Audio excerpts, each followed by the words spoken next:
그를 만족하게 하며 나의 구원을 그에게 보이리라 하시도다. 아멘. 시편 91편 1절부터 16절까지 본문입니다. 나의 구원을 그에게 보이리라. 나의 구원을 그에게 보이리라 라고 하는 말씀의 제목입니다. 구원을 보이시겠다, 이렇게 주님께서 말씀하고 있습니다. 16절 말씀에 나와 있습니다. 16절 말씀, 내가 그를 장수하게 함으로 그를 만족하게 하며 나의 구원을 그에게 보이리라 하시도다, 이렇게 증거하고 있습니다. 구원을 보이시겠다라는 말씀하고 있는데요, 여기서 구원을 보이시겠다, 구원이라는 말을 동사로 사용하지 않고 명사로 사용하고 있습니다. 즉 내가 구원하겠다 이렇게 말씀하실 수 있는데요, 내가 구원하겠다라는 말이 아니라 구원을 보이시겠다, 즉 구원을 명사로 지금 보여주고 있습니다. 구원이라는 단어를 명사로 해석하게 되면 어떻게 해석을 할 수 있냐면 예수라는 말 그 자체로 우리가 살펴볼 수 있습니다. 구원이라고 하는 말, 예수라고 하는 말이 꼭 구원하다라는 뜻을 가지고 있죠. 따라서 이것을 명사로 받게 되면 하나님께서는 예수를 보이시겠다라는 말로도 우리가 살펴볼 수 있습니다. 자, 예수를 보이신다, 이것이 바로 구원의 증거가 된다라는 것입니다. 그러면 예수는 무엇이고 구원은 무엇인가? 성경에서 예수는 곧 말씀을 가리키고 있는 말입니다. 보이지 아니하는 하나님께서 우리에게 보이는 것으로 나타나셨습니다. 이것을 가리켜서 예수라고 부르고 있다라는 거죠. 자, 이것이 구원이고 이것을 우리로 보게 하심으로 말미암아 구원의 그 본질적인 내용인 하나님의 속성과 성분을 가진 자가 되게 하시겠다. 자, 이것을 우리 가운데 말씀하고 있습니다. 우리가 시편 지금 90편 이후의 것들을 조금씩 보고 있는데요, 시편을 해석할 때 모세 오경과 대비해서 해석하기도 한다 말씀을 드렸습니다. 우리가 이제 90편부터 보고 있기 때문에 이 4권에 해당하는데, 4권은 모세 오경의 네 번째 말씀인 민수기를 배경으로 해석할 때에 그 의미를 이해할 수 있기도 합니다. 민수기, 이스라엘 백성이 애굽에서 나와 광야 가운데 있을 때 주신 말씀을 가리키는 책이죠. 그 제목이 광야에서라는 뜻으로 번역했습니다. 이걸 우리가 민수기로 갖고 있는데요, 광야에서라고 하는 그 민수기의 의미는, 말씀의 뜻은 말씀 안에서라는 뜻을 가지고 있었습니다. 이스라엘 백성들을 인도하셔서 하나님께서는 말씀을 보여주시고 가르쳐 주셨습니다. 자, 이것이 바로 구원이 된다라는 거죠. 왜냐하면 하나님의 구원은 우리 생각과 본성과 땅의 기질로 살아가는 것이 아니라 하나님의 말씀을 우리 가운데 가르쳐 주심으로 그의 속성과 성분이 내 안에 들어오게 하시는 것입니다. 우리에게 말씀, 하나님을 가르쳐 주세요. 그래서 하나님을 알게 하시고 깨닫게 하시고 그것을 먹고 마심으로 내 안에 거주하게 하시는 것, 그 뜻으로 살게 하시는 것, 이것을 민수기의 내용들을 통해서 가르쳐 주셨죠. 그러므로 구원이라고 하는 것은 어떤 것이냐면 나의 속사람이 변화되는 것, 다시 말해 땅에서 태어난 본성과 기질을 다 버려두고 하나님이 말씀해 주시는 그 진리, 그 하늘의 뜻으로 살아가는 자가 되게 하시는 것이 바로 구원의 내용이 된다는 거죠. 그러므로 그 구원의 내용은 그 증거가 보여주고 있는 것처럼 하나님의 말씀 그 자체가 곧 우리의 구원의 증거고 구원의 내용이 된다. 자, 이것을 지금 가르쳐주고 있는 말입니다. 예수를 보이시겠다, 구원을 보이시겠다, 말씀을 보이시겠다, 이게 다 같은 의미로 우리 가운데 주고 있는 말씀입니다. 그러므로 신앙에 있어서 우리 성도들이, 신앙을 가지고 있는 사람들이 추구해야 할 신앙의 궁극적인 구원의 내용은 무엇이냐면 말씀을 깨달아 아는 것이죠. 그래서 영생은 유일하신 참 하나님과 그가 보내신 자 예수 그리스도를 아는 것이다 라고 말씀을 해주셨습니다. 구원은 나중에 죽어서 천국 가는 이야기가 아니고요, 이 세상 가운데 하나님이 들려주신 모든 것을 통해 하나님을 깨닫는 것에 있습니다. 이것을 구원이라고 이야기한다는 거죠. 우리가 육신에 있는 자였는데 하나님의 말씀을 가르쳐 주셔서 우리가 영이 되게 하십니다. 하나님이 영이신데 그와 똑같은 성분인 영의 지경에 다다르도록 인도하십니다. 이걸 성전으로 표현한다고 하면 마당만 밟고 있던 자들에게 성소를 지나 지성소에 다다르게 하신다는 거죠. 나의 육신의 생각 가운데 머물러 있었는데 거기에서 벗어나 하나님의 뜻을 아는 것으로 살아가게 하시는 것, 이것을 영이 된다 또는 구원이 된다, 이것을 말씀하고 있습니다. 자, 이것을 우리 가운데 말씀을 통해서, 예수를 통해서, 구원을 통해서 나타나시고 보여주시겠다 이렇게 약속하고 있는 말씀이 시편 91편의 우리 전체적인 주제가 될 것입니다. 말씀을 조금씩 살펴보고자 합니다. 첫 번째는 전능자의 그늘에 관한 이야기이고 있는데 1절 말씀 보겠습니다. 1절 지존자의 은밀한 곳에 거주하며 전능자의 그늘 아래에 사는 자여 이렇게 이야기합니다. 지존자, 높은 곳이라는 뜻을 가지고 있죠. 엘리온이라는 뜻을 가지고 있는데요. 이 사전적 의미고 진리적 관점에서 엘리온이라고 하는 것은 하나님께서 나타나시고 보이셨다 이런 뜻을 가지고 있습니다. 이것을 우리가 지존자라는 높은 곳이라는 의미를 보여주고 있는데, 자, 왜냐하면 보통 하나님께서 자신의 위치나 어떤 내용을 가르치실 때 산이라는 표현을 많이 하죠.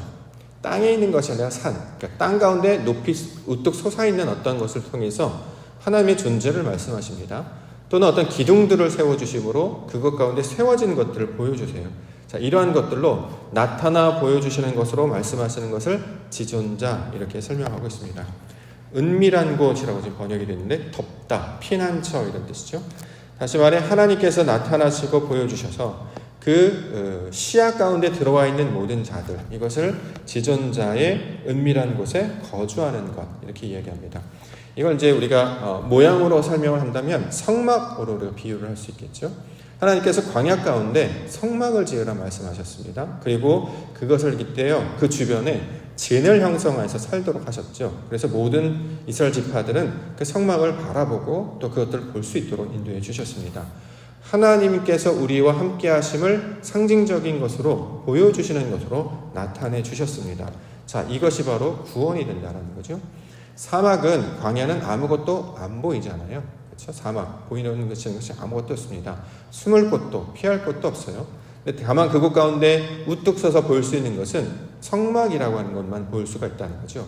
그런데 그 성막이 어떤 역할을 하느냐? 불기둥처럼, 구름기둥처럼 그 모든 백성들, 함께한 모든 백성들을 지키고 보호하는 어떤 역할을 한다. 이렇게 이야기하고 있습니다.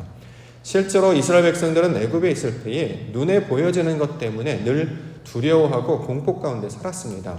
그래서 이제 눈에 보여지는 것, 피라미드 같은 것도 있었을 것이고, 바로의 어떤 역할들이 있었을 것이고, 커다란 어떤 상징물들을 통해서 그들은 두려움 가운데 있었습니다. 그런데 하나님께서는 그것 가운데 두려움을 가지고 있는 이스라엘 백성들에게 자신들을 보호하는 것이 어떤 것인을 보여주심으로 하나님께서 구원하시는 것을 계속해서 가르쳐주고 있다는 거죠.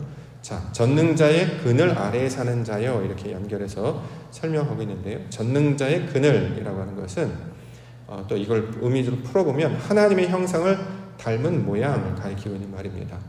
하나님께서 펼쳐주시는 그 그늘, 이것은 이제 형상, 모양으로 이제 설명을 했는데요. 하나님의 성분과 속성이 나타나 있는 상태, 이것을 그늘 이렇게 지금 표현하고 있죠. 창세기 1장 1절에 보면 태초에 하나님이 천지를 창조하셨다라고 말씀하시고 그 이후부터 어떻게 하나님을 창조하셨는지를 쭉 첫째 날부터 일곱째 날까지 설명하셨죠. 자, 이것을 가리켜서 하나님의 속성과 성분을 닮은 것으로 펼치시는 창조와 구원의 이야기들이었습니다. 자, 눈에 보여지는 것, 세상 사람들에게 알게 하시는 것, 이것을 구원이라고 이야기하고 이걸 다른 말로 예수라고 부른다는 거죠. 왜냐하면 1장 1절 말씀에 보면 하늘과 땅이 나오잖아요. 천지를 창조하셨다. 하늘과 땅이 나옵니다. 근데 거기서 말하는 하늘은 우리가 생각하는 보여지는 하늘을 가리키는 말이 아니고 예수의 형상을 닮은 하늘을 가리키는 말이었죠. 그래서 그 앞에 조사처럼 에트라는 말이 붙어 있습니다. 하나님의 형상, 하나님의 그 모양을 다 닮은 것을 나타낼 때 그 단어가 항상 앞에 쓰이게 된다는 거죠. 엣 하샤마임, 엣 하아레츠. 그래서 하나님의 속성과 성물을 닮은 하늘, 하나님의 속성과 성물을 닮은 땅 이렇게 얘기해서 그것이 바로 예수임을 가르쳐주고 있습니다. 하늘은 그 하늘을 통해서 하나님의 모습이 어떠한 것인지를 우리 가운데 보여주는 상징으로 우리 가운데 나타나 보여주셨다는 거죠. 그래서 그것을 보고 하늘의 것을 깨달을 수 있어야 됩니다. 그래서 둘째 날에 보면 윗공창과 아랫공창을 나누고 위의 것을 하늘이라고 이야기하고 밑에 걸 땅이라고 이렇게 불러요. 그러면 그 하늘은 무엇이냐? 우리의 머리가 되신 하나님을 가리키는 말이고 땅은 우리를 가리키는 말이죠. 더 구체적으로 속사람을 가리키는 말인데 그 하나님께서 우리 가운데 내려오셔서 찾아오셔서 하나님의 온전한 자로 만드실 것이다. 자, 이것을 가리키고 있는 말을 세상을 통해서 보여주고 있습니다. 사도 바울은 이 내용을 그대로 받아서 이렇게 고백하고 있습니다. 로마서 1장 19절과 20절. 이는 하나님을 알만한 것이 그들 속에 보임이라 하나님께서 이를 그들에게 보이셨느니라. 창세로부터 그의 보이지 아니하는 것들 곧 그의 영원하신 능력과 신성이 그가 만드신 만물에 분명히 보여 알려졌나니 그러므로 그들이 핑계하지 못할지니라. 세상에 하나님의 속성과 능력이 나타나 보여졌다는 거예요. 그것을 모두가 다 보고 있기 때문에 난 안 봤어요 라고 말할 수 없다는 거죠. 또는 그것을 거부할 수 없다. 자, 이렇게 지금 말씀하고 있습니다. 하나님은 분명 세상의 모든 것들을 통해서 당신의 것들을 나타내 보여주셨습니다. 자, 이것을 구원 이렇게 지금 이야기하고 있습니다. 그 다음 단계로 나아가는 것은 그 보여주시는 것을 통해서 우리가 하나님을 깨달아야 되는데 그 깨닫게 하는 내용이 뭐냐? 바로 진리 이렇게 설명하고 있습니다. 2절부터 6절 보겠습니다. 나는 여호와를 향하여 말하기를 그는 나의 피난처요 나의 요새요 내가 의뢰하는 하나님이라 하리니 이는 그가 너를 새 사냥꾼의 올무에서와 심한 전염병에서 건지실 것이미로다. 그가 너를 그의 깃으로 덮으시리니 내가 그의 날개 아래에 피하리로다. 그의 진실함은 방패와 손방패가 되시나니 너는 밤에 찾아오는 공포와 낮에 나다뜨는 화살과 어두울 때 퍼지는 전염병과 밝을 때 닥쳐오는 재앙을 두려워하지 아니하리로다. 자, 우리가 이제 보통 눈으로 보면 어떤 재앙이나 어떤 전염병, 이렇게 바깥에 나타나는 어떤 현상들을 통해서 두려움의 어떤 내용들을 설명하고 있는 것처럼 보이잖아요. 근데 이게 담겨져 있는 뜻이 있다는 거죠. 무슨 뜻이냐면, 자, 세상에 펼쳐지는 내용을 하나님의 뜻으로 받으면 이게 두려울 것이 아니에요. 하나님께서 당신을 나타내신 모양이 되기 때문이죠. 근데 이것을 깨닫지 못하면 마치 재앙과도 같이 여기게 된다. 지금 그 이야기를 보여주고 있습니다. 세상을 하나님께서 창조하셨습니다. 하나님의 능력과 신성이 나타나는 것들로 창조하셨어요. 그러면 그 가운데 하나님의 뜻을 발견하면 아무것도 두려울 것이 없는데 그 뜻을 알지 못하는 상태가 되어 있으니까 마치 이것이 전염병과 같이 재앙과 같이 여겨지게 된다는 거죠. 그러므로 우리 가운데 가르쳐주시는 그 능력이 뭐냐면 4절에 나와 있는 진실함이 단어입니다. 그의 진실함은 방패와 손방패가 된다. 여기서 말하는 진실함, 이거 원문으로 보시게 되면 에메트, 진리라는 단어입니다. 진리가 우리를 보호하게 될 거다라는 거죠. 진리, 하나님의 뜻을 아는 것이잖아요. 밤이 찾아오면 무섭잖아요. 그렇죠? 또 어둠이 찾아오면 무섭고 또는 전염병 같은 이야기를 들으면 무섭습니다. 근데 밤이라는 단어를 하나님의 뜻을 깨달아서 진리적으로 해석을 하게 되면 밤은 우리를 만들어가는 그 과정을 밤이라고 이야기한다는 거죠. 그래서 나중에 우리가 말씀을 가지고 있을 때 빛이 아침에 임하게 되죠. 이걸 아침이라고 이야기하는데 그 빛이 임하게 되는 아침으로부터 우리로 새롭게 그 주님의 약속이 이루어진 것을 아침 이렇게 부릅니다. 재앙도 마찬가지죠. 애굽에 있었을 때 10가지 하나님은 말씀을 보내주셨습니다. 그랬더니 애굽의 백성들은 그것을 재앙으로 여겼죠. 그래서 재앙의 모습들로 강이 변하여 피가 되고 이런 물들이 쭉 나오는데 그게 왜 일어나는 것이냐면 하나님의 말씀을 뜻으로 이해하지 않고 겉으로 보여주는 모양만으로 보게 되면 이것을 재앙처럼 여긴다라는 것입니다. 여기 이제 전염병 나왔는데 예전에 전염병 이야기할 때 이게 그 어원을 보시면 말씀이라고 되어 있습니다. 데베르라는 말씀이 되어 있어요. 민수기가 미드바르잖아요. 다바르, 말하다라는 거거든요. 전염병을 그렇게 해석하고 있어요. 이걸 진리로 보게 되면 전염병은 우리 가운데 주시는 실제 어떤 무슨 질병을 가리키는 말이라기보다 하나님이 주시는 말씀을 이걸 받았는데 이걸 받으면 이걸 이제 부정하게 여긴다는 거죠. 사람들이 마치 우리를 아프게 하는 질병과도 같은 것. 그래서 사람들이 이것을 전염병과 같이 여긴다 이런 뜻입니다. 자, 그런데 이것을 진리로 받게 되면 전염병이 아니고 우리를 치유하려는, 우리를 고치시려는 하나님의 말씀이 된다는 거죠. 예를 들어 보면 요즘 우리가 백신 맞고 있는데요. 백신도 병균이잖아요. 솔직히 말하면. 그렇죠? 작은 어떤 병균을 우리 몸에 이렇게 주사해서 그걸로 저항력을 갖게 하는 건 아닙니까? 그래서 나중에 어떤 진짜 코로나 바이러스가 들어오면 이미 우리가 저항력을 갖고 있기 때문에 바이러스가 들어오면 그것을 싸워서 이긴다는 거죠. 백신의 효과가 바로 그거지 않습니까? 말씀을 우리 가운데 주셔요. 그럼 이게 우리 마음 가운데 들어오잖아요. 그럼 우리가 어떻게 되느냐? 하나님의 속성과 성분으로 내성을 갖기 때문에, 저항력을 갖기 때문에 밖에 나는 모든 세상들을 하나님의 뜻으로 해석하기 시작한다는 거죠.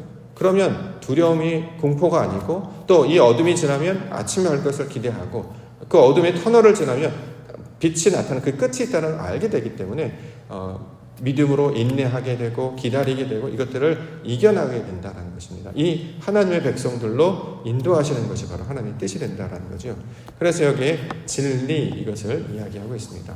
분명히 하나님께서는 보여주실 뿐만 아니라 이것이 무슨 뜻인지를 알게 해주셨습니다. 그러므로 하나님의 백성, 교회는 이 진리의 뜻을 아는 자들로 이 세상 가운데 살아가죠. 그래서 좌로나 우로나 흔들리지 아니하고 하나님의 말씀과 연합한 자가 되기 때문에 평강 가운데 놓이게 되는 것입니다. 전쟁의 소식이 있습니다. 기근의 소식이 있습니다. 여러 가지 전염병의 소식이 있습니다. 도망가야 되나? 어떻게 준비해야 되나? 사람들은 그렇게 우왕좌왕할지 모르지만 하나님의 백성들은 이것이 결국 다 하나님이 하시는 일이기 때문에 오히려 말씀 앞에 나아가고 뜻 앞에 엎드려 기도하는 자가 되게 하는 것. 이것이 바로 하나님을 보이신 구원의 백성들의 모습이 된다라는 것입니다. 그러면 그 진리를 우리가 어떻게 깨달을 알 수 있는가? 마지막으로 천사들에 관한 이야기하고 있습니다. 11절부터 그가 너를 위하여 그의 천사들을 명령하사 내 모든 길에서 너를 지키게 하시니라. 그들이 그들의 손으로 너를 붙들어 발이 돌에 부딪히지 않게 하리로다. 내가 사자와 독사를 밟으며 젊은 사자와 뱀을 발로 누르리로다. 하나님이 이르시되 그가 나를 사랑한즉 내가 그를 건지리라. 그가 내 이름을 안즉 내가 그를 높이리라. 그가 내가 간구하리니 내가 그에게 응답하리라. 그들이 환난을 당할 때에 내가 그와 함께하여 그를 건지고 영화롭게 하리라. 천사들 명령에서 지키게 하신다. 성경에서 말하는 천사들은 메신저인데요. 그 뜻은 무엇이냐면 말씀을 가진 선지자들을 가리키는 말이죠. 날개 달린 신비적인 영적 존재를 가리키는 말이 아니고 말씀을 가지고 하나님의 뜻을 전하는 자를 천사 이렇게 부릅니다. 실제로 이제 사신으로 이제 우리가 번역하기도 하죠. 천사는 언제 등장했냐면 우리가 생각하는 그 날개 달린 천사는 헬라 시대를 지나오면서 이것을 자꾸 이미지화하기 때문에 마치 영적인 존재가 있는 것처럼 이제 생각하는데요. 절대 그렇게 생각해서는 안 되는 거죠. 성경에서 말하는 천사, 말씀을 가진 자, 다시 말해 하나님께서 보내신 자를 가리키는 말이 되고 있습니다. 진리를 깨닫게 해주신다는 거죠. 그래서 구약에서는 선지자들을 보내셔서 하나님의 뜻이 무엇인지, 말씀의 뜻이 무엇인지를 우리로 가르쳐 주셨습니다.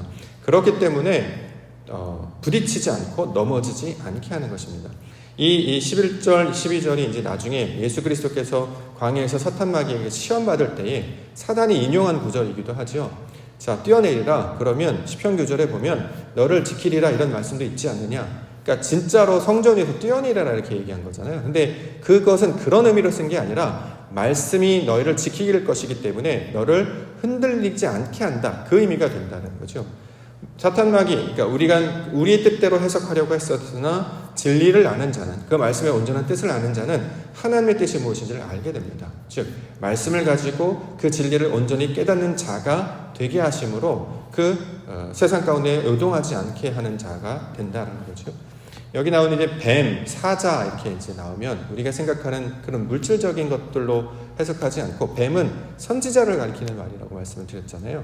불뱀 사건, 하나님의 말씀을 전했을 때 그것에 물리게 되면 그걸 놋뱀으로 받아들일 때 살게 된다. 진리로 받게 될 때 살게 된다. 하나님의 말씀을 있는 그대로 받게 되면 시험에 빠지거나 낙심에 빠지거나 이것을 얻게 되는데 그것이 하나님께서 그것을 통해서 뭔가 나에게 말씀하시는 하나님의 뜻으로 받게 되면 이게 진리가 된다는 거죠. 사자도 마찬가지입니다. 사자도 이 어원을 찾으면 이게 빛이라는 뜻에서 나온 말 알이거든요. 원래 빛이 오른데 여기서 나타나는 말이 이제 사자입니다. 하나님이 주시는 그 것들 깨닫는 것을 말하죠. 그랬을 때 거기에 휘둘리지 아니하고 그 재앙에 휩쓸려 가지 아니하고 아버지 하나님의 진리의 말씀 가운데 온전히 서게 될 것이다. 지금 이것을 가리키고 있는 말입니다. 실제로 우리 백성들을 이와 같은 자들로 그리스도의 편지로 세워주셨잖아요. 진리를 듣게 하셔서 마침내 그 말씀을 전하는 자와 똑같은 모양이 되게 하시는 것이 하나님의 뜻이죠. 그래서 우리를 세상 가운데 빛이다 라고 이야기하죠. 또 그리스도의 편지다 라고 이야기하죠. 이걸 표현한다면 우리가 세상에 사자와 같은 존재이고 뱀 같은 존재입니다. 그래서 세상 사람들이 우리를 부정하게 여기고 두렵게 여기는 거예요. 진짜 사자와 뱀처럼 여긴다는 거죠. 그런 뜻으로 한 게 아니라 하나님의 진리의 말씀을 전하는 자가 되었기 때문에 이것을 깨닫게 하는 존재가 우리 교회 하나님의 백성과 그리스도가 된다라는 것입니다. 자, 이렇게 약속하시고 말씀하신 하나님의 뜻을 가르쳐 주시고 알려주셔서 살게 하신 존재를 천사라고 이야기하는데, 사신으로 이야기하는데, 그 온전하고 완전한 모습으로 우리 가운데 찾아오신 분이 바로 예수님이셨잖아요. 그 모습으로 우리를 빚어가실 것이다, 보게 할 것이다, 이렇게 이야기합니다. 실제로 예수님이 이 땅 가운데 오신 것은 아브라함에게 약속하셨던 여호와 이레가 완전히 성취된 내용이기도 합니다. 내가 너에게 구원을 보이겠다. 이것은 여호와 이레라는 뜻이에요. 하나님께서 보이시겠다. 자, 이것을 우리 가운데 설명하고 있는 내용입니다. 요한복음 1장 13절과 14절. 이는 혈통으로나 육적으로나 사람의 뜻으로 나지 아니하고 오직 하나님께로부터 난 자들이니라. 말씀이 육신이 되어 우리 가운데 거하시네. 우리가 그의 영광을 보니 아버지의 독생자의 영광이요 은혜와 진리가 충만하더라. 하나님의 영광을 아는, 진리가 충만한, 그래서 말씀 가운데 우리를 찾아오신 그분, 그와 똑같은 분들로 우리를 만드시는 하나님의 그 뜻, 이것을 구원, 이렇게 이야기한다는 거죠. 그러므로 말씀을 우리가 들을 때마다 하나님의 뜻을 우리가 깨달을 수 있어야 합니다. 보여지는 것으로 이해하지 아니하고 하나님의 뜻이 어떤 것인가, 무엇이 하나님을 기쁘시게 하는 것인가, 저 말씀이 내게 무엇을 요구하는가, 이것을 계속 붙잡고 연습하는 자들은 세상의 모든 것이 하나님의 섭리와 다스림 가운데 있는 것을 깨닫게 됩니다. 그러면 그런 자들을 동행하는 자, 하나님 안에 거하는 자, 하나님과 함께 살아가는 자, 이렇게 얘기하는 것이죠. 이것을 거듭난 자로 이야기합니다. 이것을 하나님께서 행하시겠다고 약속하셨고 마침내 우리 가운데 그리스도 예수를 통해서 완성하셨습니다. 그러므로 우리는 이미 구원을 본 자로 살아가야 되겠죠. 그 구원에 다다르게 될 때에 하나님의 영광을 마침내 보게 될 줄 믿습니다. 오늘도 세상 가운데 그리스도의 향기를 바라고 빛을 바라며 세상 가운데 하나님의 영광을 나타내시며 살아가시는 믿음의 날 되시기를 주의 이름으로 간절히 축원합니다. 기도하겠습니다.